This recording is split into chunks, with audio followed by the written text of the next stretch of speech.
To start, we'll go through the basics. So first up, we'll go through some definitions, and I'll be using the kind of analogy of a car to help you understand this better. So first off, we have calories. So this is basically the energy that you get in food. Think about this as the fuel that you put in a car. And so as you're driving the car, you spend the fuel. And if you don't refuel the car after it's been depleted, then it's just gonna stop. The same thing happens to your body in that your muscles and your organs in your body need energy. And as you're doing sports, as you're moving around during the day, you will be using up that energy the same way that you use up fuel in the car.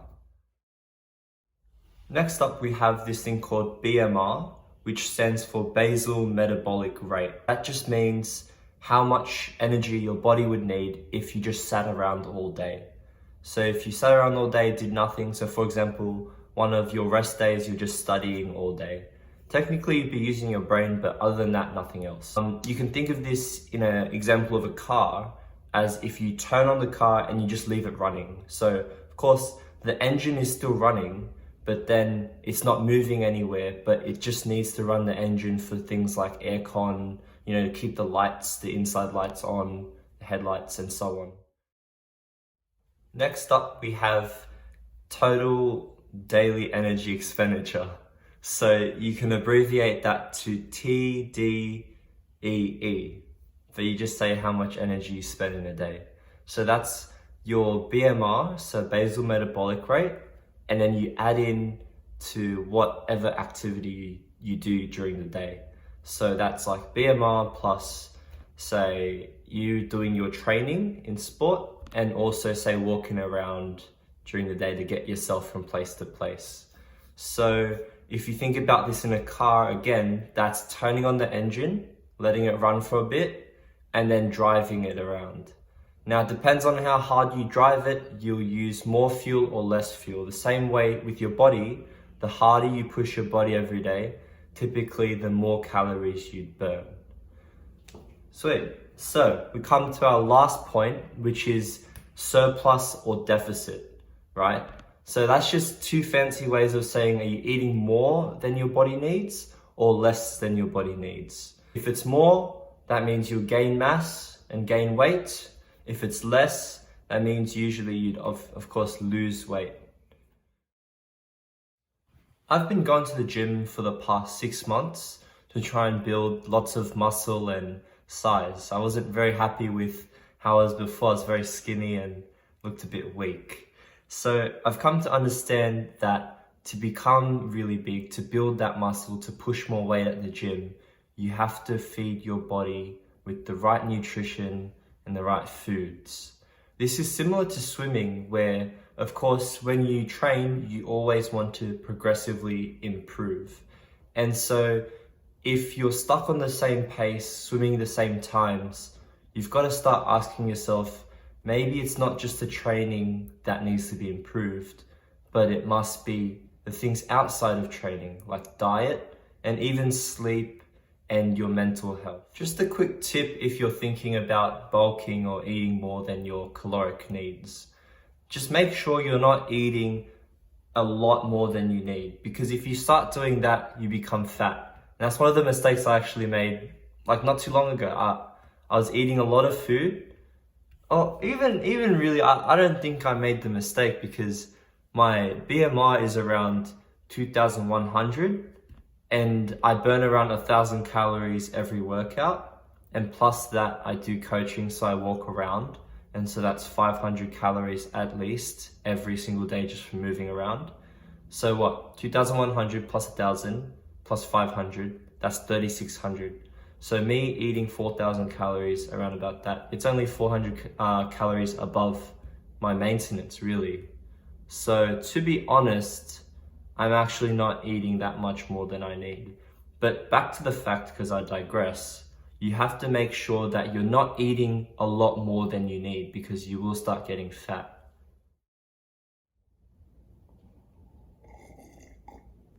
Alright, so let me explain this simply. Whether you're at the gym or whether you're doing swimming or any other sports, you're using your muscles all the time.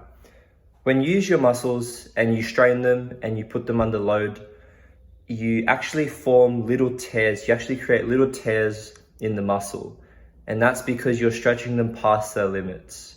And so what happens is when you eat properly and you get the right nutrition through the right diet and you sleep and recover, that means that your body will use that food as nutrition and bring it towards the muscles and heal them. And the good thing about this is that not only does it repair the muscle, but it overcompensates. So it brings in more muscle tissue, builds up more muscle tissue, and that's how you grow your muscles over time, because you keep tearing them and repairing them. And so over time, you end up with larger muscles, which can handle more strain and produce more power. One of the mistakes that I made when I used to train was that I thought I was eating a lot of food. Now, no doubt I probably was eating quite a lot more food than the usual person would. There's around 4 meals a day, breakfast, lunch, snack before training, and dinner afterwards. So it's definitely quite a bit. But the question is, was that enough for me to build more mass and build more muscle to adapt to my training and get better? Definitely wasn't. By the fact that I was skinny for like the whole time I was doing swimming. I was very skinny. People think they eat a lot, but it's usually never enough if they don't track it. Earlier on, we went through our basic concepts, and to understand it a little bit better, let's build a profile. So we'll use me when I was 15, and we'll kind of build up the stats of kind of what the BMR is, what the total daily energy expenditure is, and whether you should be eating more or eating less. To figure out our BMR, we can type it into the internet. Just search up BMR calculator. So pretty much anyone on the first page will do, because they all use the same formulas behind their calculators. Going onto the page, we can enter in the information. So I was 15 before, and I was around 175 centimeters tall and 68 kilos. So calculating this, we can see that my BMR is 1,704 calories a day. Now, remember, this is just the bare minimum you need to survive.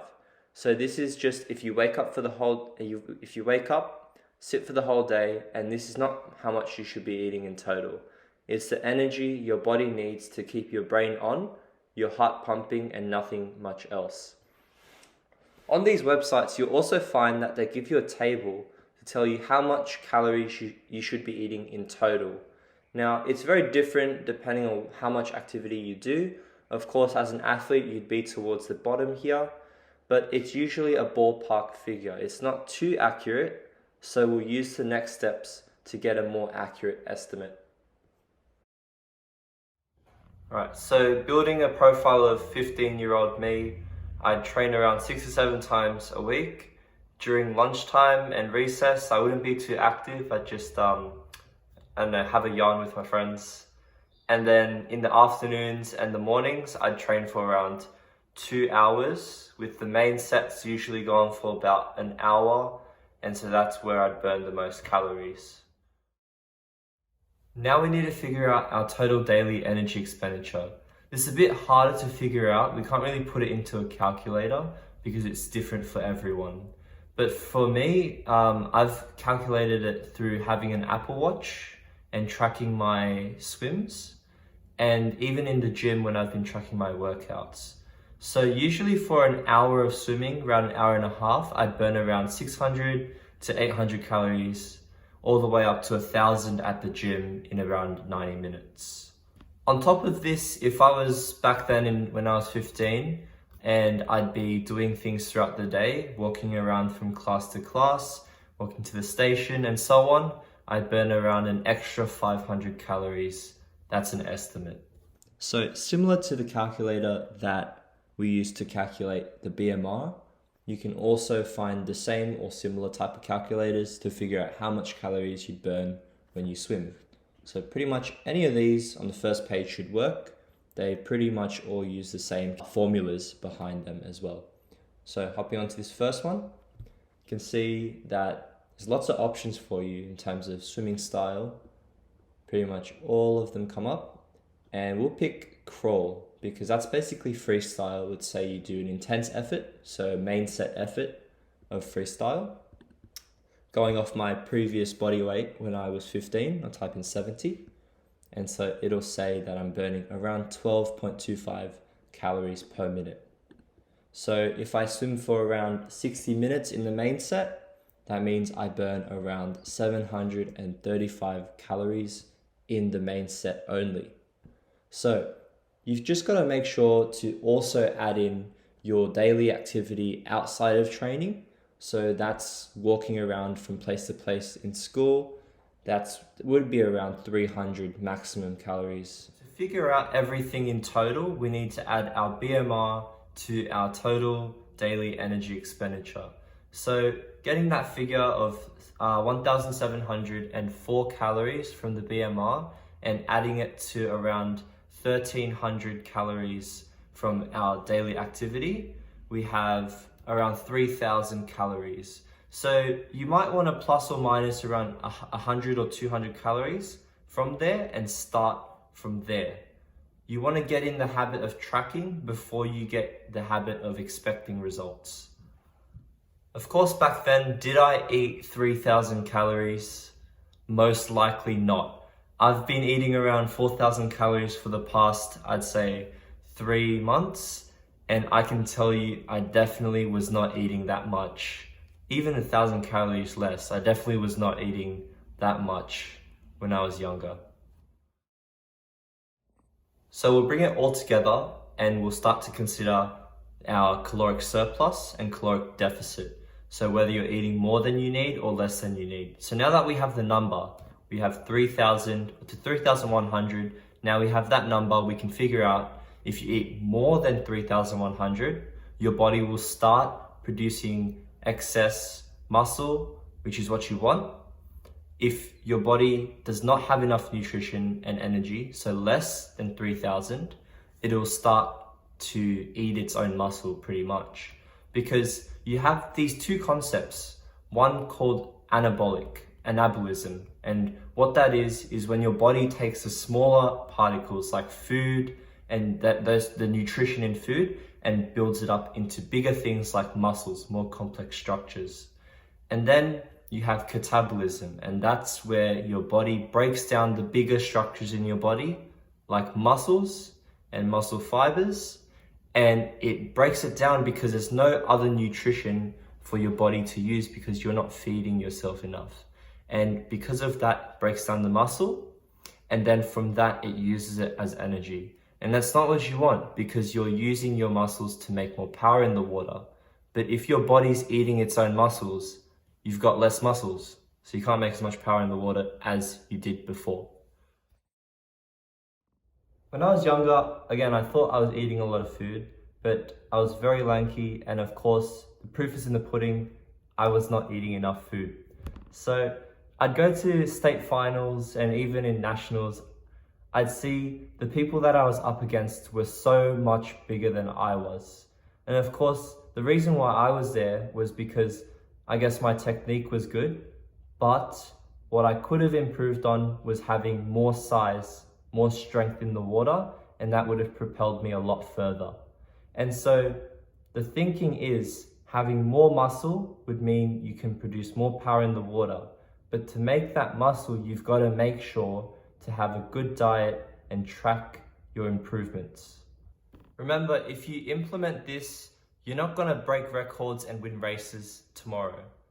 But what you're going to do is you're going to set up the foundation, the base, so that your future self has a better chance at doing that.